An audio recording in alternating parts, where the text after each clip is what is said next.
Shalom warga kerajaan, I believe in miracles. Dan aneh sekali, seringkali Tuhan membuat mujizat dan pemulihan itu mendekati Natal.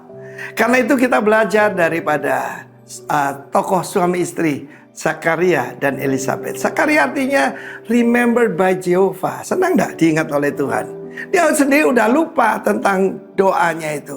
Dia minta seorang putra karena dia sudah tua. Istrinya juga sudah tua. Elizabeth itu artinya an oath of God. Jadi dia memegang janjinya Tuhan. Itu bagi setiap daripada Anda. Kita belajar kehidupan mereka. Ketika malaikat Gabriel menampakkan diri, dia tergoncang dan ketakutan. Saya mau berita ada yang lebih hebat daripada Mikael ataupun Gabriel.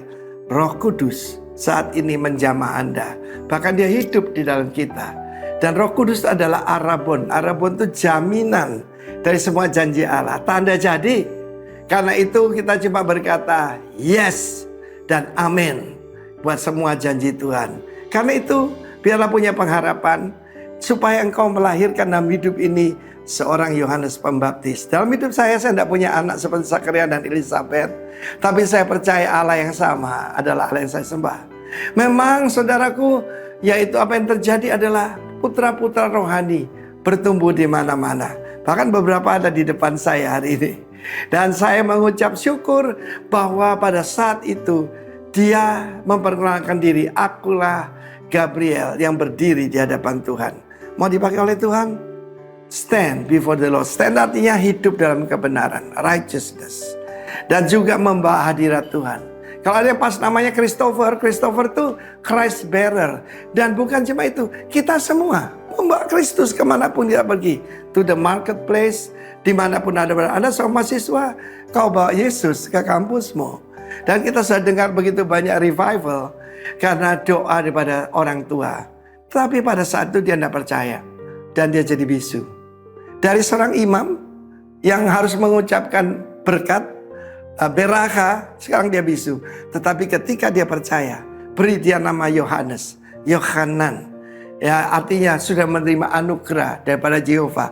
Lidahnya terlepas dan dia malah naik pangkat jadi nabi. Demikian juga Elizabeth yang sudah tua itu. Ketika dia ketemu dengan generasi muda yaitu Maria, anak dalam kandungan melonjak kegirangan. Hadirat Tuhan selalu membawa joy. Dan dia mengucapkan berkat. Apa yang dijanjikan Tuhan atas semua akan terjadi. Itu kita harapkan hamba-hamba Tuhan. Pribadi-pribadi seperti Zakaria dan Elizabeth. Mumpung ini perayaan Natal ya. Jangan ada kata-kata sia-sia. Karena itu dalam perayaan kita. Tidak ada jingle bell. Tidak ada Santa Claus atau Sinterklaas. Apapun. Kita merayakan Yeshua. Jesus. The mighty King. The anointed King has come. Karena itu kita nantikan kedatangan yang kedua. Dan semua janjinya terjadi. Alkitab itu isinya adalah nubuatan. Sudah digenapi yaitu kurang lebih 85%. Dan yang 15% ada di depan mata kita. Alamilah bersama dengan Tuhan. God bless you all. Karena kita warga kerajaan, kita bisa menantikan janji. Seperti Zakaria dan Elizabeth. Berbuah dan keturunanmu dipakai Tuhan. As the greatest man yang dilahirkan daripada wanita, John the Baptist. God bless you. Amin.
Hatiku siap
melayani Tuhan.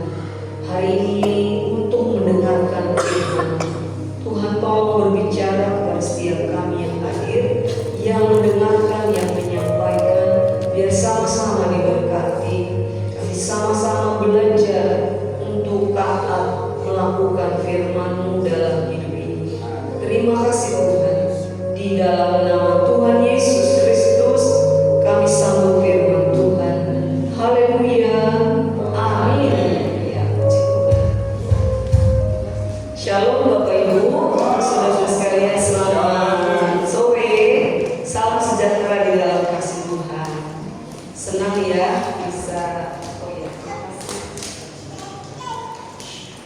senang bisa berada di tempat ini bersama-sama dengan Bapak Ibu Gembala dan juga saudara-saudara semuanya. Ya, apa kabar Bapak Ibu? Luar biasa. Luar biasa ya. Bukan biasa di luar ya. Luar biasa. Amin, puji Tuhan. Terima kasih Bapak Ibu Gembala yang sudah memberikan saya kesempatan memberitakan firman Tuhan pada pagi hari ini. Kalau kenal udah lama ya, tapi baru berada dan jumpa kembali gitu ya. Kayaknya dari dulu saya belum menikah ya. Berarti ya kalau angkatannya Susian ya.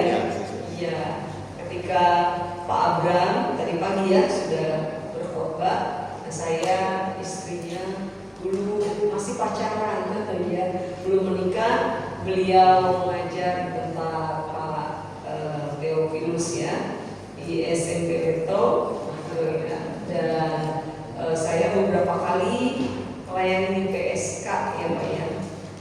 Jangan pikir macam-macam dulu ya kalau dengan PSK zaman sekarang apa itu yang konotasinya negatif ya, pekerja seks komersial. Kalau dulu zamannya Pak Teo bukan ya, PSK itu persekutuan siswa Kristen. Ada kan dulu waktu di SMP ya. Ya, sudah jadi beberapa kali saya berkhotbah di sana, masih pacaran waktu itu ya. Sekarang sudah menikah, sudah beranak cucu Bapak Ibu ya. Terus berjumpa lagi dengan Pak Teo. Puji Tuhan ya, terima kasih Bapak Ibu. Di hadapan Bapak Ibu ada gambarnya. Nah, ini karena mungkin agak remang-remang jadinya ya. Kalau saya di televisi jelas banget ini. Ya, itu gambar apa Bapak Ibu? Gambar apa? Ular ya. Saya minta maaf nih kalau seandainya suka tidak terbiasa pakai ini ya. Tapi saya usahakan nanti bisa tetap dibantu ya di tempat saya. Yang maju atas ya, atas. Kemudian yang tengah mundur ya. Saya mau mundur nih. Ini udah kelebihan kemana ini ke sana ya? Dibantu aja. Ayo, ya sama dibantu ya. Nah ini adalah ular Bapak Ibu ya. Pasti sudah tahu Bapak Ibu kalau ular itu sejenis binatang yang bisa berubah ya. Perubahannya itu ketika kulitnya kalau sudah tua itu bisa berganti jadi muda kembali. Enak banget ya jadi ular ya. Coba kalau kita jadi ular ya, kita nggak usah operasi ya Bapak Ibu ya. Macam kita nih, macam saya udah mulai kendur-kendur ya, udah mulai keriput-keriput ya. Tiba-tiba mengelupas sendiri kulitnya gitu, berubah jadi muda. Makanya ular itu Bapak Ibu ya tambah muda setiap waktu gitu. Nah, saudara, ini termasuk perubahan ya. Tapi kita lihat lagi yang berikutnya Bapak Ibu ya. Nah, ini tahun 2000-an dua orang anak saya itu mengalami film yang viral ya di televisi Bapak Ibu. Bahkan pernah juga diantar ke bioskop. Namanya apa? Power Rangers.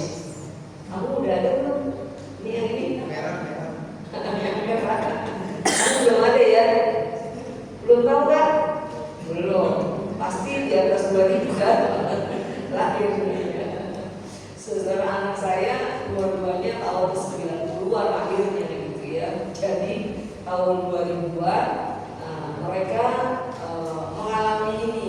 Booming dulu ya. Sampai dulu kan pakai CD, ya kan. Dulu kalau ada CD terbaru, Pak, gitu ya, kita bikin sudah mau nonton ini. Ada sesuatu Bapak Ibu. Ini juga perubahan ya. Nah, tapi dalam film. Kalau yang sebelah kiri itu gambar orang-orang terjagoannya nih Bapak Ibu ya, yang belum berubah. Orang-orang biasa, tapi mereka punya alat di tangan kayak jam tangan, gitu ya. Bisa dipencet-pencet, gitu ya. Tiba-tiba mereka bisa berubah, gitu ya. Dan kalau mereka berubah, Bapak Ibu, mereka punya kekuatan yang luar biasa. Mereka menjadi seperti bukan diri mereka, gitu ya. Bahkan beberapa tahun kemudian ada lagi film Transformer, kan gitu ya.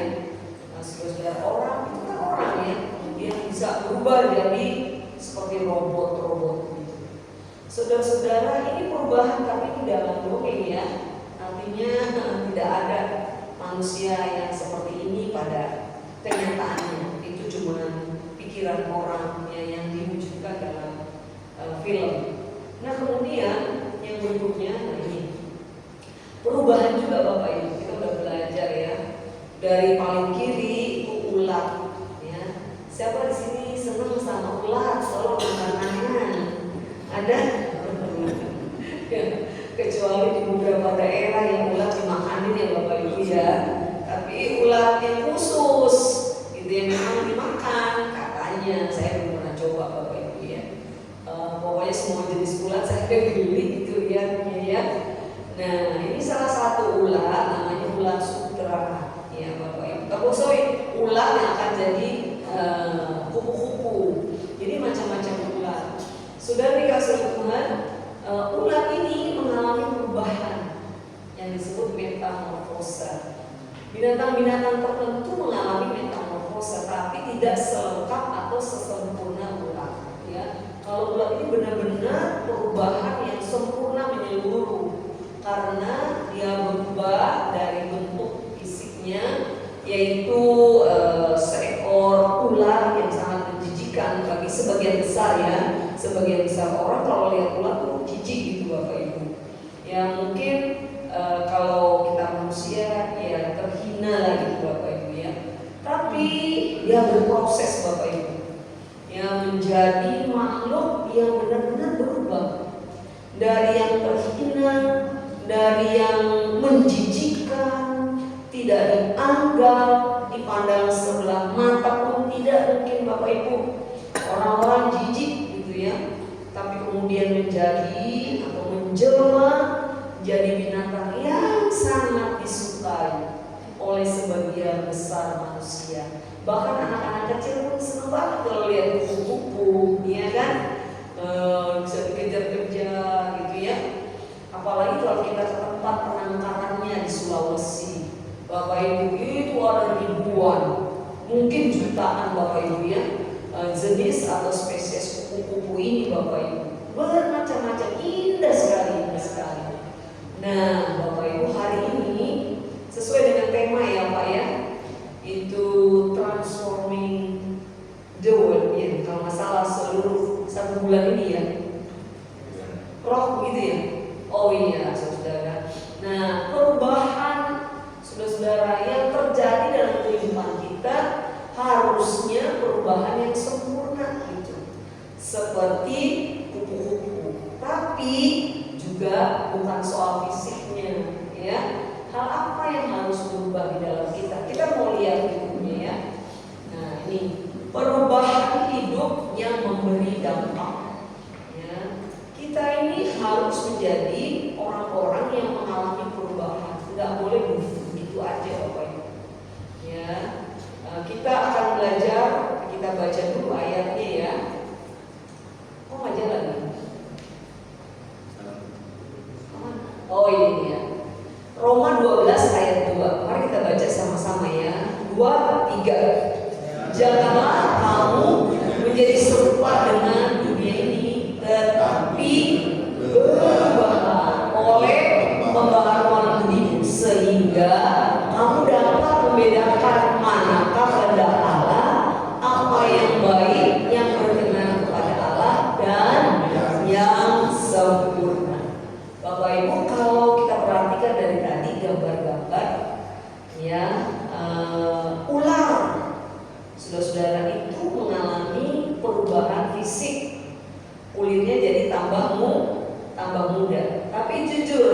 sifatnya berubah enggak? Yang di dalamnya berubah enggak? Tidak, Bapak Ibu.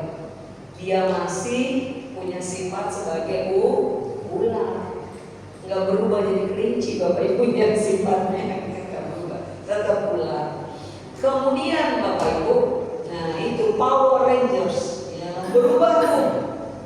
Ya Bapak Ibu, fisiknya berubah, terus katanya sih karakternya juga jadi berubah. Mungkin sebelum berubah dia lembut, ya kan tuh ada yang pink ya, ya biasa-biasa saja. Tapi ketika berubah, wah jadi gahar Bapak Ibu, ya, jadi ganas gitu ya, nggak takut terhadap apapun. Nah kemudian dari ular menjadi kupu-kupu, itu ada perubahan dua-duanya, fisik tapi juga secara menyeluruh yang ada di dalam. Sedangkan kita manusia nggak bisa begitu Bapak Ibu. Ya kalau mengacu kepada Roma 12 ayat 2, tentu saja firman Tuhan menghimbau, mengajak, menasihati kita untuk berubah, tapi bukan secara fisik, betul Bapak Ibu? Betul kan? Iya. Berubah dalam hal apa? Dalam pembaharuan budi. Ya, dalam hal yang mungkin tak kelihatan secara penglihatan mata, tetap sama gitu maksudnya. Tetapi ada hal yang berubah di dalam diri kita.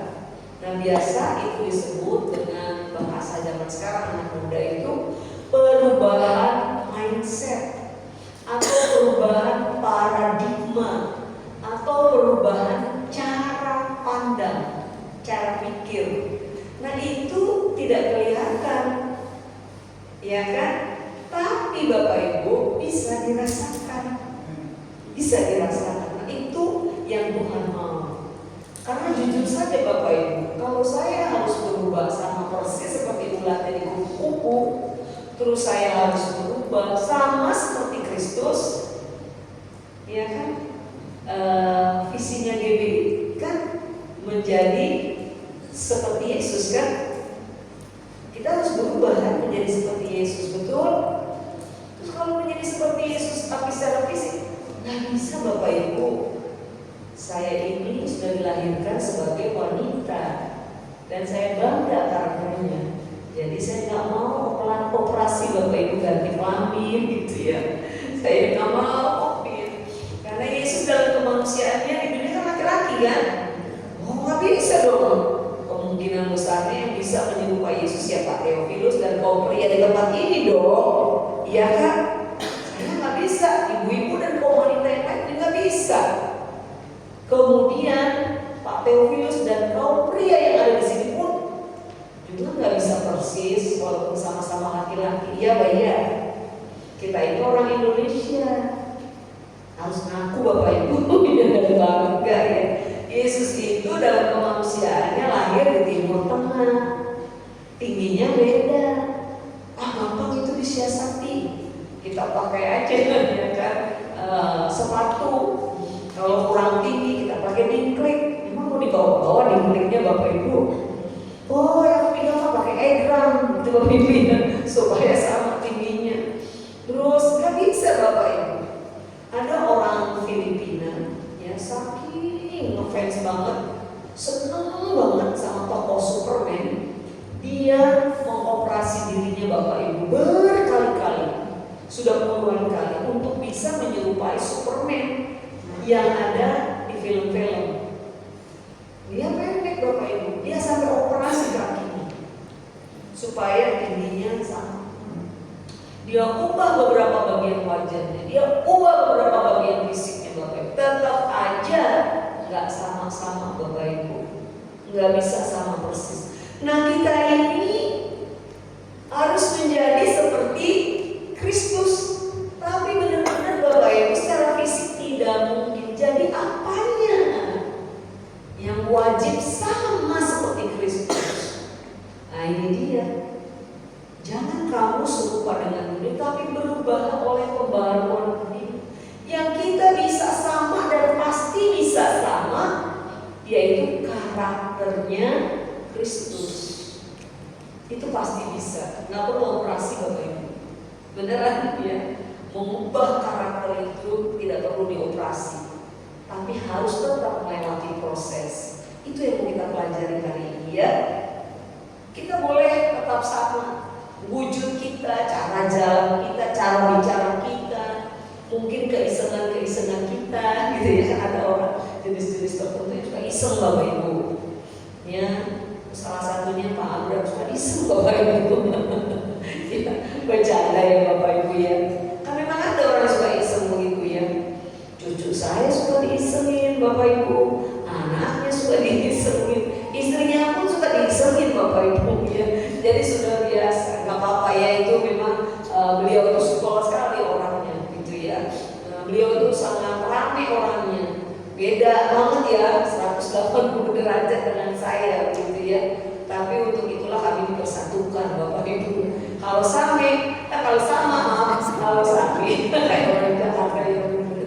kalau sama persis, wah, dua-duanya iseng Bapak Ibu berarti ya. Dua-duanya rame, tambah rame ke rumah gitu ya. Jadi harus ada penyeimbang Bapak Ibu. Jadi kalau yang namanya cocok itu nggak harus sama Bapak Ibu, beneran ya. Suami istri tempat ini pasti beda-beda juga ya. Ya Pak ya. Tapi di situ justru serunya, ya kan? Di situ justru kita bisa melengkapi satu dengan yang lain ya. Nah, Bapak Ibu, kita mau belajar berikutnya ya. Nama juga lagi Pak. Nah, ini dia. Kita mau belajar dari seorang tokoh di dalam Alkitab ya. Perubahan yang dialami oleh Zakheus.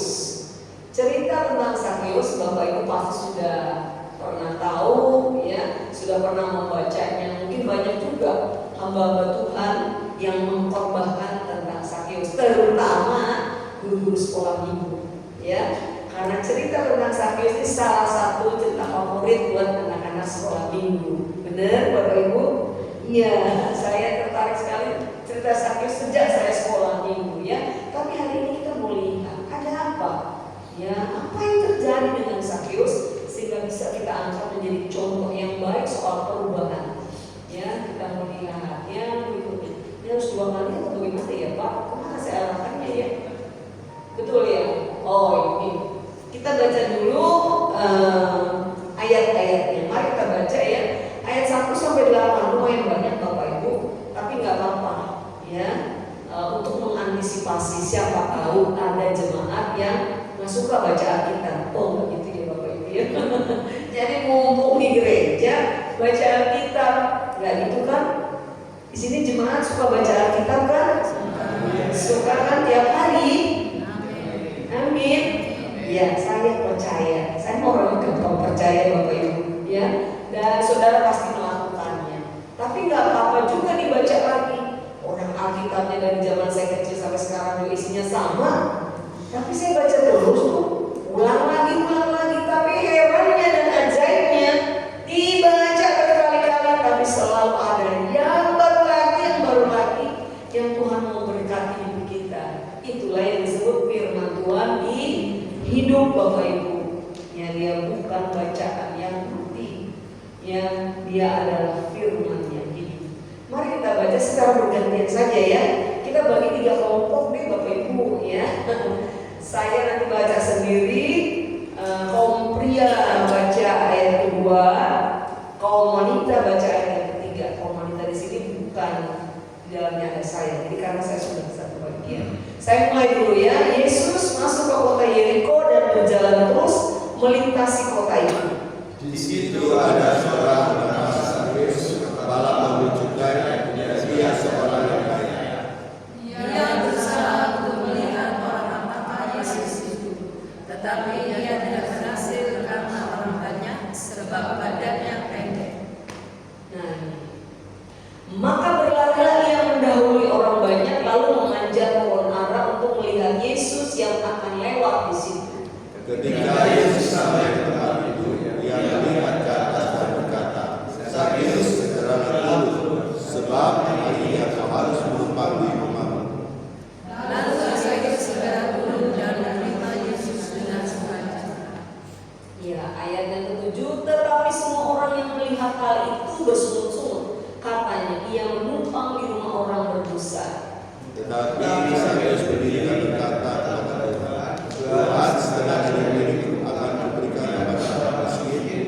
sekiranya ada sesuatu yang kurang dari seseorang, akan kukembalikan 4 kali lipat. Ya, itu semua ada di dalam Alkitab kita, betul ya? Sama ya, kalau itu terjemahan baru. Kita belajar dari sini Bapak Ibu tentang Sakeus. Oke. Nah, kita mau belajar latar belakang hidup Sakeus. Tadi sudah kita baca, cuman saya dibesarkan ya, biar kita makin melotot. Kalau di sekolah begitu Bapak Ibu ya. Nah, yang pertama, Sakeus itu artinya murni. Nama Sakeus bagus Bapak Ibu? Bagus artinya bagus. Tapi jarang orang mau pakai nama ini buat anaknya atau cucunya atau keponakannya, betul? Ya Bapak Ibu? Kenapa? Iya. Itu Bapak. Namanya bagus banget artinya, tapi heran orang Kristen jarang loh Bapak Ibu. Yang namanya Sakeus lebih banyak Petrus, ya, Theophilus, kalau termasuk banyak. Bercanda ya Bapak Ibu. Andreas, Yohanes, begitu ya. Tapi Sakeus jarang. Itu ada dulu Bapak guru ya Pak ya. Di SMA Beta lah ya. Namanya Sakeus. Sudah dikasih padahal arti namanya bagus banget Bapak Ibu. Cuma orang udah kadung, ya kan, membayangkan Sakeus itu pendek. Ntar jangan-jangan kalau anak saya dikasih nama Sakeus, pendek lagi dari Sakeus gitu ya. Kira-kira seperti itu. Nah, kemudian salah nggak ya nama Sakeus artinya murni? Salah nggak menurut Bapak Ibu? Salah nggak? Tidak salah. Meskipun kehidupannya sebelum berjumpa Yesus sama sekali tidak murni, betul? Iya Bapak Ibu. Tapi orang tuanya memberi nama itu pasti nggak salah. Orang-orang Ibrani, Bapak Ibu, orang Israel itu paling memperhatikan arti nama. Nggak seperti Shakespeare yang berkata, what is a name? Apa arti sebuah nama? Nggak gitu. Nah, makanya kita kalau memberi nama harus hati-hati Bapak Ibu. Jangan sembarangan. Banyak kan orang Indonesia suka ngasih nama anaknya sembarangan. Masa anaknya dikasih nama geledek Bapak Ibu? Tentang nikah ditanya, kenapa kasih nama itu? Waktu istri saya melahirkan, pas geledek bunyi gitu ya, baru namanya geledek. Kalau di YouTube saya lihat banyak banget yang namanya aneh-aneh. Salah satunya Bapak Ibu, ini beneran karena dibuktikan di KTP. KTP itu nggak bisa bohong Bapak Ibu. Anak itu namanya orang itu ya jas hujan Bapak Ibu. Saya tidak ngerti. Bapak Ibu kalau nggak percaya coba lihat di Google ya. Ada nggak orang namanya jas hujan? Ada Bapak Ibu. Ada. Ada yang namanya titik Bapak Ibu. Itu nggak bisa masuk ke negeri mana Bapak Ibu. Kalau visa kan nggak boleh ya Pak ya. Paspornya itu harus 2 nama, 2 kata Bapak Ibu minimal. Harus diperhatikan dulu ya. Jadi hati-hati. Kalau orang Ibrani memperhatikan karena berharap anaknya itu nanti akan menjadi sesuai dengan nama yang disandang. Begitu Bapak Ibu ya. Kemudian ia tinggal di kota Yeriko. Salah nggak tinggal di kota Bapak Ibu? Nggak salah. Ini kota apa? Kota genteng ya. Nah, kota besar atau kota kecil? Dibandingkan Jakarta. Kalau dibandingkan Jajah, ini besar gitu ya. Tadi kan saya belum tahu Pak masalah Jajah lebih kecil tuh. Oh ini. Kalau saya kan nggak tahu, orang nggak pernah mengukur. Oh iya, nggak pernah juga terlalu lihat kiri kanan. Nah Bapak Ibu, nggak ada yang salah kita tinggal di mana, nggak ada. Jangan minder hanya karena saya tinggal di kota kecil. Oh dia mah tinggal di kota besar. Saya hanya di desa, bukan di kota. Nah gitu Bapak Ibu. Kalau Tuhan mau pakai kita, dimanapun kita berada, Dia bisa pakai kita secara luar biasa. Amin. Ya Bapak Ibu, beneran. Ya, Sakeus tinggal di kota Yeriko. Kemudian dia adalah kepala pemungut cukai. Kalau zaman sekarang pekerjaan yang mirip dengan pemungut cukai itu apa? Ya pajak. Salah enggak bekerja di tempat pajak, Bapak Ibu? Salah nggak bekerja mengumpulkan pajak? Tidak, nggak salah Bapak Ibu. Jadi ketika Sakyus jadi kepala pemungut pajak, salah nggak? Salah nggak? Enggak. Enggak selama dia mengikuti aturan yang ada. Tapi masalahnya tadi kita baca bersama-sama Bapak Ibu, bukan pekerjaannya yang salah, tapi oknumnya. Karena Sakyus menyalahgunakan pekerjaan Bapak Ibu. Kerja sebagai tukang ojek salah enggak? Enggak. Tapi kalau kita salah mempergunakan pekerjaan untuk hal-hal yang tidak baik, itu yang salah. Termasuk bekerja melayani Tuhan, salah enggak? Oh tidak. Bahkan mulia kan begitu ya, suci kan gitu. Yang membuat orang rasanya gimana gitu ya. Kalau udah melayani Tuhan, apalagi udah bisa melayani di mimbar sini, wah, merasa lebih besar dibandingkan yang tidak naik mimbar Bapak Ibu. Tapi, nah ini dia, bisa nggak disalahgunakan pekerjaan itu? Sangat bisa. Ini yang lagi ramai di YouTube, ya kan? Pendeta masuk pengadilan kan gitu ya, antar gereja masuk pengadilan. Jadi ada apa sebenarnya Bapak Ibu? Jadi hati-hati ya, kitanya bukan pekerjaan. Amin. Nah kemudian dia orang kaya. Saya mau tanya nih Bapak Ibu, salah nggak Sakyus itu orang kaya? Tidak. Salah apa tidak? Tidak. Benar. Pikir dulu ya. Yang nggak salah Bapak Ibu. Jadi orang kaya itu tidak salah. Siapa mau jadi orang kaya? Amin. Angkat tangan. Itu salah Bapak Ibu. Menjadi kaya itu tidak salah. Selama itu kekayaan dari Tuhan. Caranya juga benar gitu Bapak Ibu. Tapi kalau caranya salah dan bukan dari Tuhan, itu yang salah ya. Misalnya kaya karena jadi babi ngepet, kaya tapi karena ke Gunung Kawi, kaya tapi karena korupsi. Nah itu salah Bapak Ibu. Tapi menjadi kaya karena Tuhan memberkati, nggak salah Bapak Ibu. Tapi kenapa Bapak Ibu tadi angkat tangan untuk saya bilang salah? Salah Bapak Ibu menurut Alkitab. Karena orang yang ingin menjadi kaya bisa jatuh dalam berbagai percobaan. Begitu kan Alkitab itu Bapak Ibu. Benar ya? Beda nggak Bapak Ibu? Beda. Kena deh gitu. Ya menjadi kaya tidak salah, tidak dosa, tapi ingin menjadi kaya, nah itu harus hati-hati Bapak Ibu. Beneran ya? Jadi bisa membedakan. Nah, Sakyus orang kaya, sepintas ya apa salahnya dia kaya.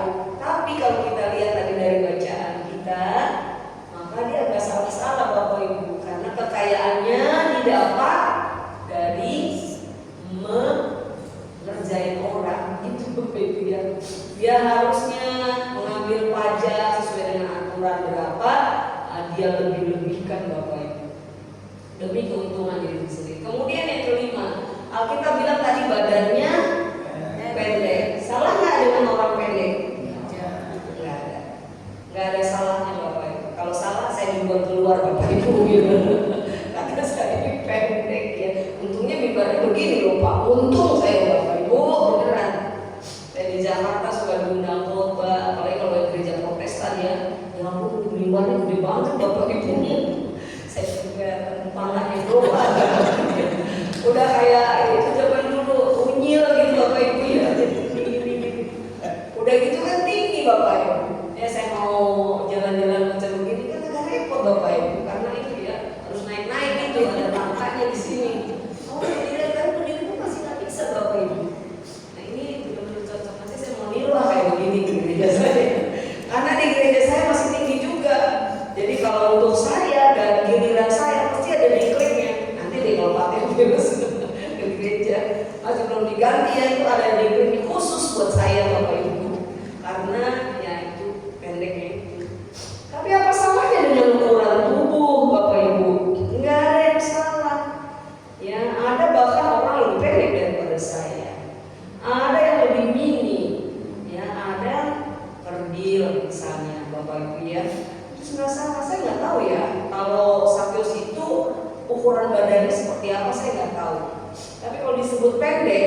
berarti di bawah rata-rata standar bangsanya pada waktu itu.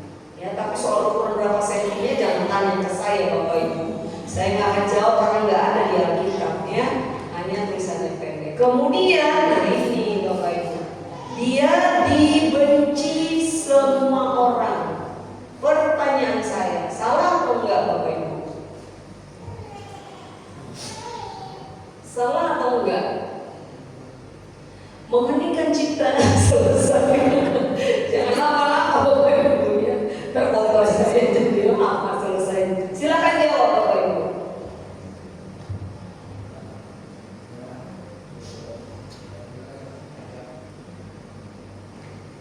Kalau kita dibenci orang, salah nggak kita? Benar. Benar. Saya tidak. Ya, silakan bikin kelompok diskusi. Salah nggak Bapak Ibu? Bisa ya dan bisa tidak. Oh, saya bisa tergantung ya dari sudut mana ya. Tuhan Yesus juga dibenci kan? Iya apa iya? Salah nggak dia? Tidak. Ya. Yudas dibenci nggak Bapak Ibu? Salah nggak dia? Salah. Jadi tergantung Bapak Ibu. Maksud saya begini, kalau kita dibenci karena kita melakukan kebenaran, kita nggak salah dong. Dan jangan takut untuk dibenci karena melakukan kebenaran. Setuju? Tapi ingat baik-baik, kalau kita dibenci entah oleh satu orang atau banyak orang karena kita melakukan kesalahan, jangan bangga Bapak Ibu. Lalu berkata, aku pikul salib. Pret, itu Bapak Ibu. Ya kita dibenci orang terus kita sambil menyembah Tuhan, terima kasih Tuhan kau beri aku kesempatan dibenci orang, ya kan? Aku pikul salib, padahal kita yang salah. Kita bikin orang kesel terus Bapak Ibu. Itu yang harus berubah ya. Nah kita lihat selanjutnya Bapak Ibu, Sakeus dibenci oleh semua orang pada waktu itu ya, karena semua orang bersungut-sungut gitu Bapak Ibu ya. Nah kita maju nih ya. Kenapa Sakeus dibenci? Ya. Kenapa Bapak Ibu? Karena dia tidak menjadi berkat. Hidupnya tidak berdampak positif bagi orang-orang yang ada di sekitarnya. Hati-hati loh Bapak Ibu ya. Hidup ini harus jadi berkat Bapak Ibu. Hidup ini harus berdampak. Ya, damkar pemadam kebakaran punya moto bagus. Pantang pulang sebelum padam. Bagus gak? Bagus. Makanya api itu kalau bakaran sudah padam pun ditunggu Bapak Ibu, supaya nggak muncul lagi. Kadang-kadang kan di Jakarta bencananya kebakaran Bapak Ibu. Hampir tiap minggu tuh ada kebakaran di kelurahan ini, terganti kelurahan begitu Bapak Ibu. Itu harus ditunggu sampai baranya itu dingin, ya baru mereka pulang. Tagana, relawan Kemensos punya moto, pantang pulang sebelum menolong. Bagus Bapak Ibu ya, bagus. Anak Tuhan, orang Kristen harusnya punya moto juga, pantang pulang sebelum dipanggil. Kalau jawabnya sebelum dipanggil, artinya jangan bunuh diri dulu gitu ya Bapak Ibu ya. Bukan itu Bapak Ibu. Pantang pulang sebelum berdampak. Pulang kemana? Pulang ke surga maksudnya Bapak Ibu. Jangan pulang dulu Bapak Ibu kalau hidup kita belum berdampak. Ya, usahakan hidup kita ini jadi berkat sebelum Tuhan panggil kita pulang. Amin. Nah, kita harus mengalami perubahan ya. Kita mau lihat bersama-sama berikutnya Bapak Ibu ya. Nah, bukan nggak bisa lagi Bapak Ibu. Kemana ini? Tolonglah Bapak Ibu kalau begitu ya. Yang dari atas membantu saya. Sakeus mengalami perubahan. Tadi udah kita baca Bapak Ibu ya. Perubahan bukan fisik Bapak Ibu, karena sampai akhir kisah, bahkan mungkin sampai matinya, karena nggak diceritain sampai mati ya Sakeus itu, dia tetap Sakeus dengan bentukan, dengan tampilan yang sama Bapak Ibu. Dia tidak berubah secara fisik, tapi ada sesuatu yang berubah, yaitu paradigma, yaitu pola pikir, yaitu mindset, cara pandang terhadap hidup ini itu mengalami perubahan. Dan itu bisa dirasakan oleh orang-orang yang ada di sekitarnya. Yang pertama Bapak Ibu, setelah dia berjumpa dengan Tuhan Yesus, Sakeus mulai berubah pola pikirnya. Ya, uang, kekayaan bukan lagi segala-galanya, tetapi Tuhanlah segala-galanya. Nah, taunya dari mana? Taunya Bapak Ibu ketika dia bilang ya kepada Tuhan Yesus di rumahnya, setelah beberapa waktu ngobrol bersama Tuhan Yesus, setelah berjumpa secara pribadi, akrab, intim dengan Tuhan, dia berkata, Tuhan, setengah dari hartaku, ya boleh diklik lagi Pak, bantu saya di bawahnya. Belum di bawah itu tadi ada kan di bawahnya ya. Lagi di bawah yang kedua. Nah itu, setengah dari hartaku akan kuberikan kepada orang miskin. Kemudian klik lagi bawahnya, jika ada yang kuperas akan kuganti 4 kali lipat. Apakah hal ini bisa dilakukan sebelum dia mengalami perubahan paradigma? Nggak bisa, boro-boro, kata orang Jakarta begitu Bapak Ibu ya. Orang hidupnya dari pagi, siang, sore, malam itu hanya duit. Bagaimana jadi kaya, kalau bisa sekaya mungkin. Kayaknya nggak bisa nih hidup tanpa uang Bapak Ibu, sehingga menghalalkan segala cara untuk mendapatkan uang. Melukai orang nggak peduli, memeras orang, merugikan orang lain nggak peduli. Yang penting aku menjadi orang kaya. Itu paradigma yang lama. Saudara, berapa banyak orang yang memiliki paradigma ini? Kalian takut banget kalau nggak punya uang, begitu ya Bapak Ibu. Dan selalu berkata bahwa uang adalah segala-galanya. Tanpa uang kita bisa mati. Tanpa uang kita bisa menderita dan tidak happy. Bapak Ibu, saya mau kasih tahu, uang penting nggak dalam hidup manusia? Penting nggak Bapak Ibu? Ya, kalau Bapak Ibu merasa nggak penting, tolong tinggalkan tas Bapak Ibu, dompet Bapak Ibu. Lalu saya ambil nanti buat saya mau pulang Bapak Ibu ke Jakarta. Uang itu penting, tapi bukan yang terpenting Bapak Ibu. Itu harus kita pahami. Orang-orang yang mengagung-agungkan kekayaan dan keuangan selalu berkata, kalau nggak ada duit, kita nggak bisa apa-apa. Karena uang bisa membeli segala-galanya. Benarkah begitu? Tidak Bapak Ibu. Ternyata tidak. Sehingga keluarlah kata-kata mutiara atau quotes. Ya. Kita bisa membeli tempat tidur yang mewah, tapi tidak tidur yang nyenyak. Betul Bapak Ibu? Berarti uang tidak bisa beli segala-galanya. Berapa banyak orang kaya nggak bisa tidur Bapak Ibu? Padahal duitnya banyak, dia mau beli kasur model macam apa Bapak Ibu?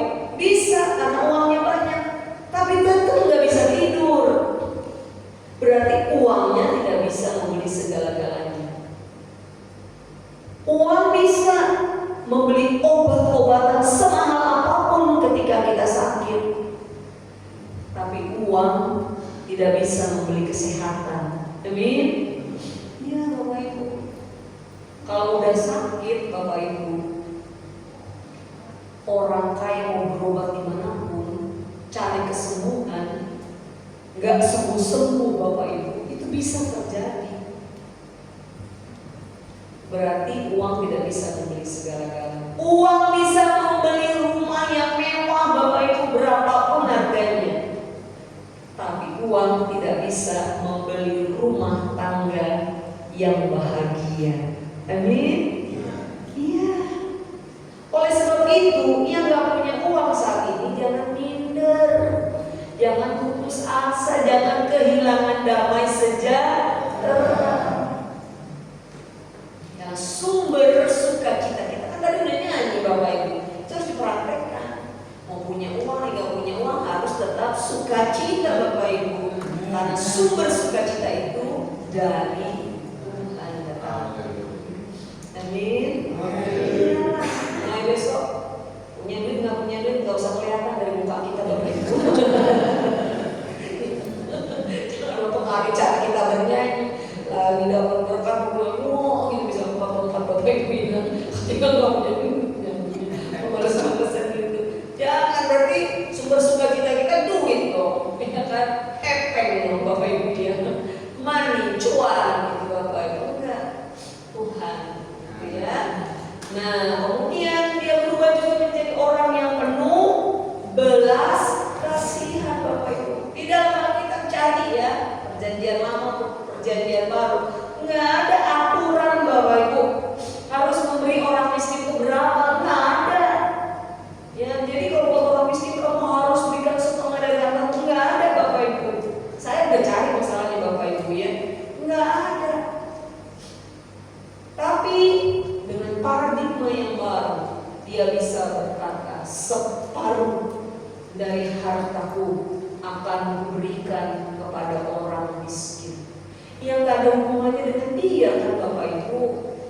Ini kan masalah sosial Bapak Ibu, tapi sudah berubah pola pikir. Ada belas kasihan yang timbul di dalam hati dan hidupnya.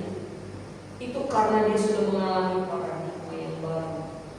Sudah dikasih Tuhan. Nah, kalau orang yang kuperas kembalikan 4 kali lipat, itu memang ada Bapak Ibu, dan harus. Misalnya kalau kita kedapatan mencuri, maka kita harus ganti 4 kali lipat barang yang kita curi. Begitu Bapak Ibu. Nah, kan bingung kalau orang yang mencuri hati Bapak Ibu.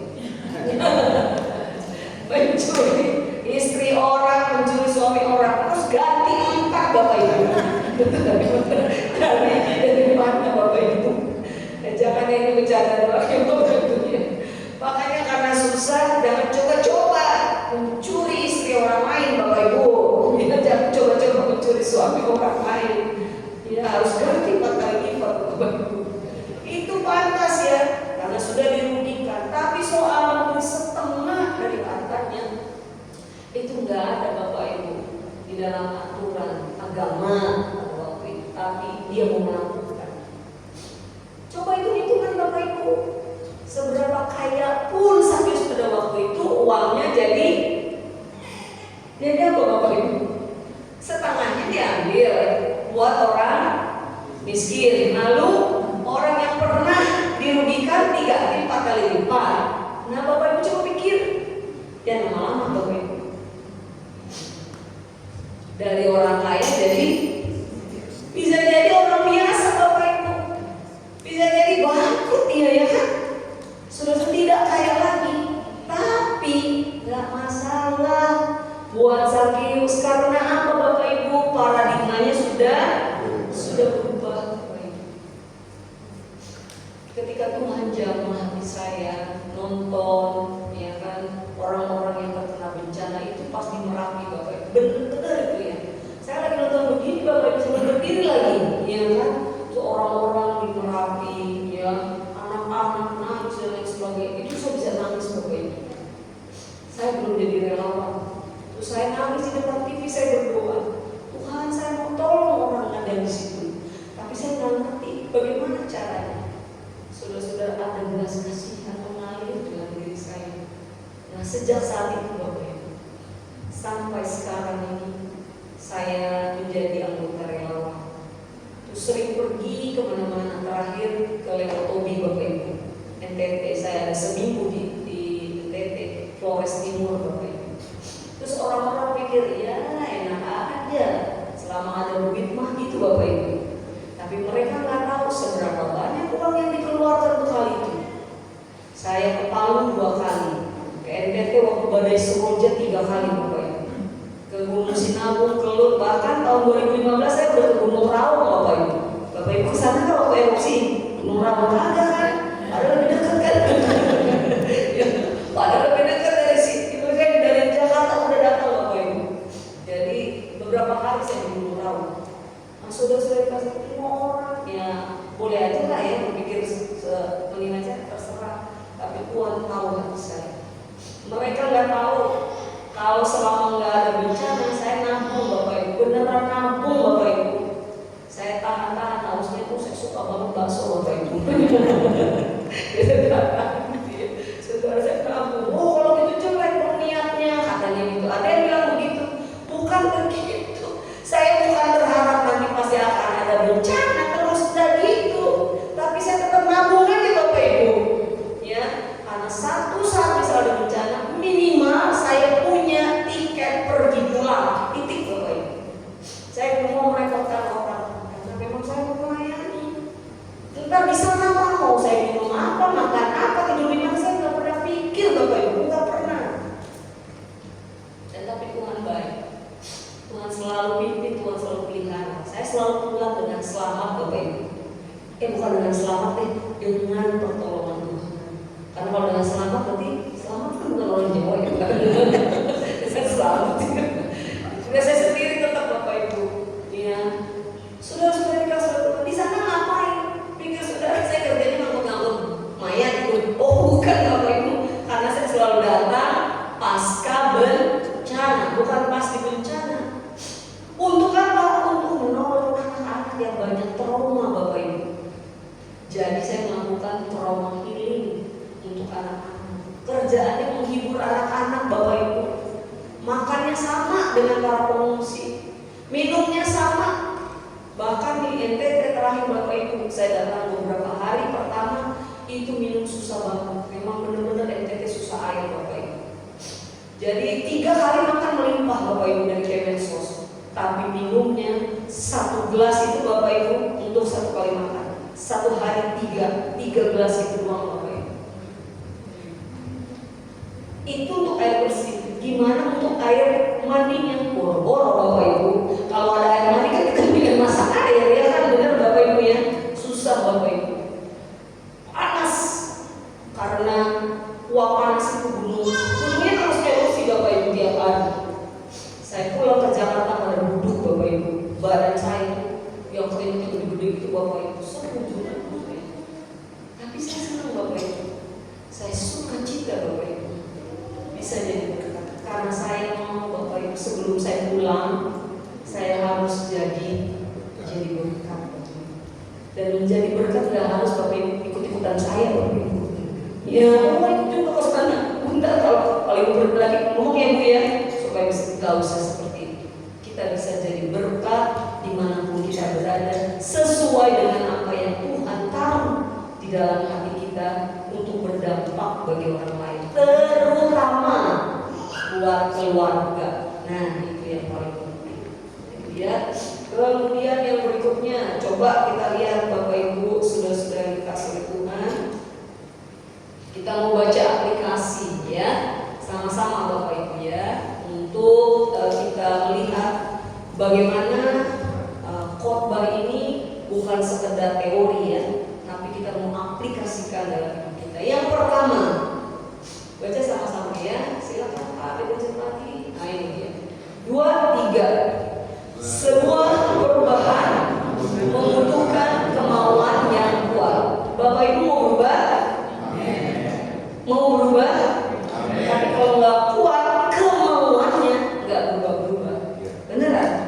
Yang cuma ngomong saya mau deh berubah, kayaknya kan jadi ini jadi lebih baik, bla. Tapi cuma lip service Bapak Ibu. Maunya cuma di mulut, nggak ada bergigihan, nggak akan berubah. Sakyus itu Bapak Ibu benar-benar loh, ya kan ditunjukkan dari rumah ya. Dia dengar ada Yesus yang sudah dikenal orang banyak. Aku juga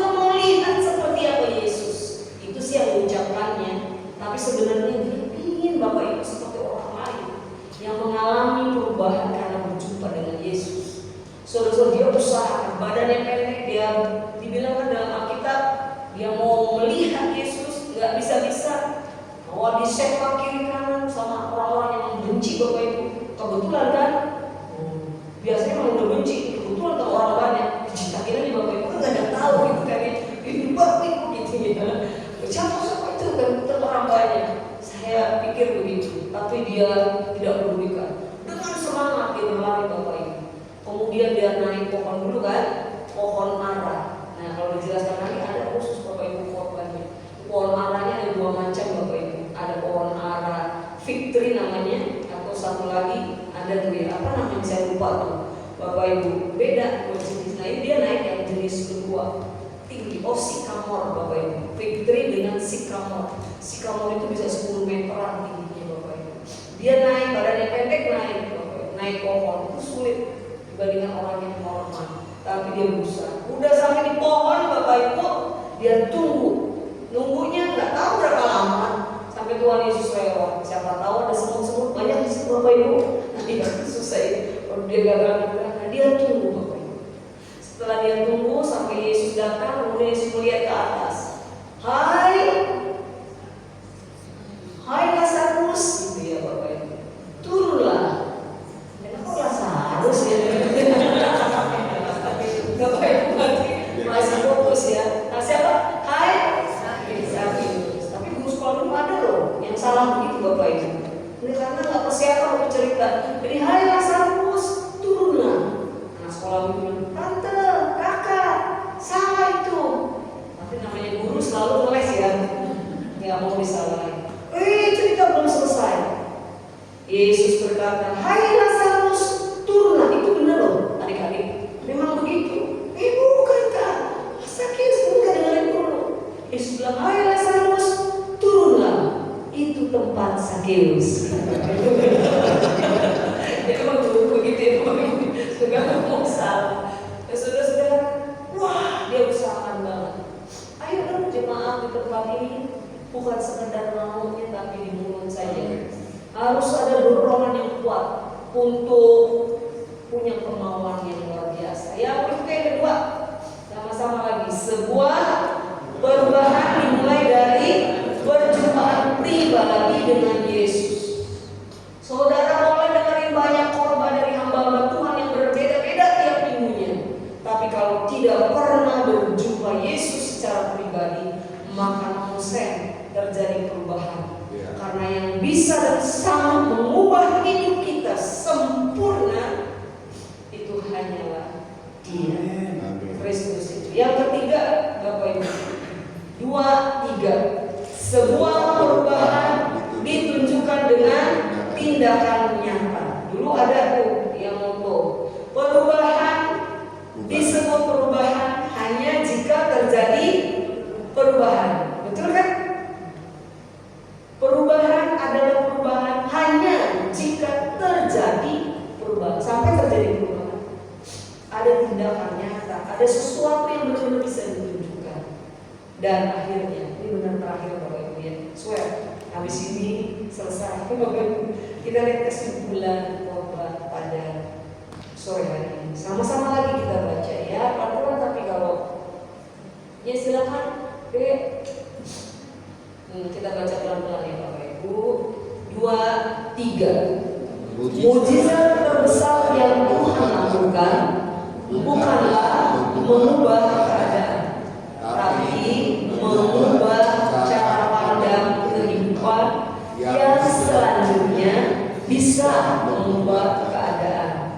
Perubahan hidup yang Tuhan lakukan selalu menyeluruh, tak pernah sebagian.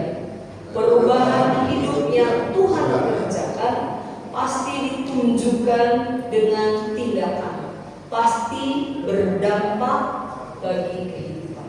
Ayo ya kita berubah. Amin. Mari kita datang kepada Yesus,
Mari kita angkat roti, kita hormati setiap perjamuan, karena Yesus sudah berikan dirinya menebus kita.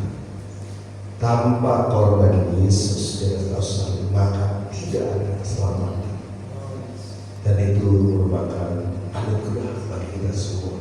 Kita ada sampai hari ini semua karena Dia.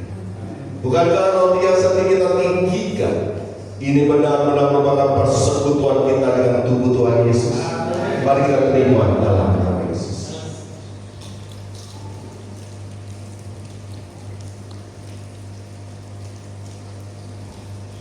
Dua ribu tahun yang lalu Dia tidak berdosa dan tidak pernah melakukan dosa. Dia ambil semuanya, ditanggung ya. Yang sesungguhnya itu adalah dosa kita, pelanggaran kita, kedegilan hati kita, kebablasan kita. Dia disalib, dia dicambuk, dia menderita untuk kita semua. Sakit penyakit kita dia tanggung untuk supaya kita sembuh. Kutuk diganti menjadi berkat. Bukankah cawan yang saat ini kita tinggikan yang berisi anggur, yang di atasnya kita mengucap syukur. Ini benar-benar merupakan persekutuan kita dengan darah Tuhan Yesus. Mari kita terima di dalam nama Yesus. Mari kita sembah Dia. Terima kasih Tuhan, segala pengetahuan bagi kami semua. Terima kasih karena Kau sungguh luar biasa Tuhan dalam hidup kami, berkati kami hari demi hari. Baik Tuhan, Tuhan, setiap persembahan yang kami berikan pada hari ini Tuhan, kami percaya untuk melepas perjalanan hidup aku ini Tuhan Yesus. Berkati Tuhan setiap kami, berkati persembahan kami Tuhan, sucikan, kuduskan Tuhan. Haleluya, amin.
Yang butuh pertolongan